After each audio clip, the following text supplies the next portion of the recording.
Welcome to Know and Go podcast series. Great to be here. Today we're diving in something really fascinating, I think. The neuroscience of, well, how we actually learn. hmm You've shared that you're keen to understand what's really going on inside your brain when you pick up something new. Yeah, and it's a good time to talk about it because there's this persistent idea out there that's not quite right. Oh, which one is that? The idea that learning means you're actually growing brand new brain cells, new neurons. Right, I've heard that. Is that not true? Well, no, not in the way most people think. It's a big misconception. There was research showing something like 82% of pre-service teachers believed it. Wow, 82%, that's high. It is. So our mission today really is to clear that up and explain the real science, how your brain actually learns and makes memories. Okay, fantastic. So if it's not about popping out new neurons all the time, what is the mechanism? What's happening up there? Well, let's start with the basics. You've got your neurons, billions of them. Right. The brain cells. Exactly. And they have parts, dendrites, which are like branches that receive signals, Okay, dendrites receive. and then a long bit called an axon, which sends signals out. Got it. Receiving and sending. And they talk to each other using, well, a mix. Electrical signals inside the neuron. Like a wire. Sort of, yeah, an action Right. potential. And then between neurons, they use chemical signals, neurotransmitters. Ah, the chemical messengers. And they cross those little gaps. What are they? Synapses? Synapses, precisely. Wow. Tiny gaps. The chemicals cross that gap, latch onto the next neuron's dendrites, and pass the message along. It's this incredible network. Mind-bogglingly complex, I imagine. Absolutely. Now, here's the key for learning.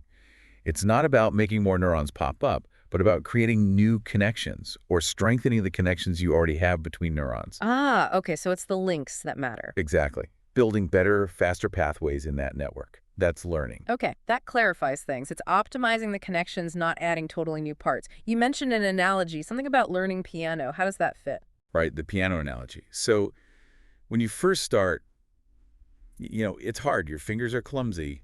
Reading the music feels slow. Definitely. Been there. That's because the connections between the brain areas needed motor cortex for fingers, auditory for sound, visual for the notes. Those pathways are, well, weak. Okay. Think of it like trying to walk through a really dense forest where there are no paths. Yeah, It's tough going, slow, takes effort. right. Just crashing through bushes. Makes sense. So practice. What does that do? Practice is like walking that same route through the forest again and again. Every time you practice, the neurons involved fire together. And when they fire together, the connection, the synapse between them gets physically stronger and more efficient. So the signals pass more easily. Exactly. Things like myelination can happen, coding the axon to speed up the signal, and the synapse itself changes to transmit better. That path through the forest becomes clearer, becomes a trail. I see. It gets easier to walk faster, so the more you practice scales, the smoother it gets, because those brain pathways are literally becoming stronger, faster. You got it. The different brain areas communicate better, coordinate the movements, process the information more effectively. But what happens if, say, I learn piano for a year and then stop for 5 years? Does that forest trail just disappear? Pretty much, yeah. Gee. Use it or lose it applies here too. If you stop activating those specific neural pathways, the connections weaken. Really? Your brain is efficient. It prioritizes pathways that get used. That unused forest trail, it gets overgrown with weeds and bushes again. Your piano skills fade. So the connections literally degrade without use. Okay. But what about, like, a concert pianist, someone who's truly mastered it? Can they take a break? Well, that's different. Mastery means those connections, those pathways are incredibly strong. They're not just trails anymore. They're like well-worn roads, maybe even paved highway. Okay, much more established. Much more. They're far more resistant to weakening. Even after a break, the fundamental structure is so strong that the skills can often be reactivated much more quickly. The road's still there, maybe just needs a little sweeping. That forest analogy really works. It makes it so much clearer. So the big takeaway then isn't about growing new brain cells. Nope.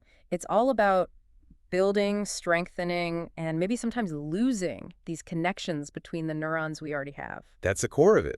Learning is about forging stronger, more efficient pathways in your brain's existing network. Fascinating stuff. So for you listening, maybe think about that next time you're learning something new, how that consistent effort, like walking that path again and again, is literally reinforcing those connections, making that knowledge stick. It really puts a different perspective on practice and consistency. It does. Thank you for listening to this Know and Go episode.